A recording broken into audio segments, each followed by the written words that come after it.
One of our customers surrendered this ball python, and at first glance you think, oh, he's in good shape. And the video camera is making the color far richer than he actually is. He's actually a really pale, light gray. And if you look at this, not normal. This fat end right here, this guy is severely constipated. And this, let's see if you can see these bumps. All right, so that's a fungus, actually, sort of like ringworm.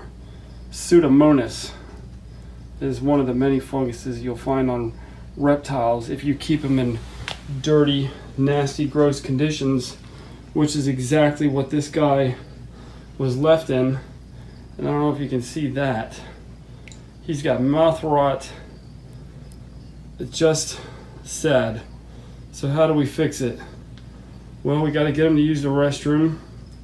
I'm going to put some probiotics in his water.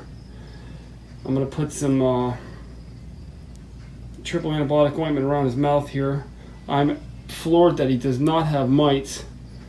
And I'm going to get a really good, strong desert UVB on him, which will kill this fungus over a period of about 14 days.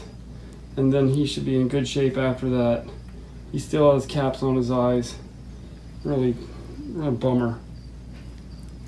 But he's in good hands. We'll hook him up. I can feel the feces backed up. It's from my hand all the way down here. You can see he's trying to go. He really is trying to go. I know it's gross, but just really unfortunate. So I'm going to give him another warm water bath, see if I can't get him to use the restroom. And if I can't, oh, here he goes. There you go, buddy. Let her rip. Gross. There you go. Looks like we're still in good shape.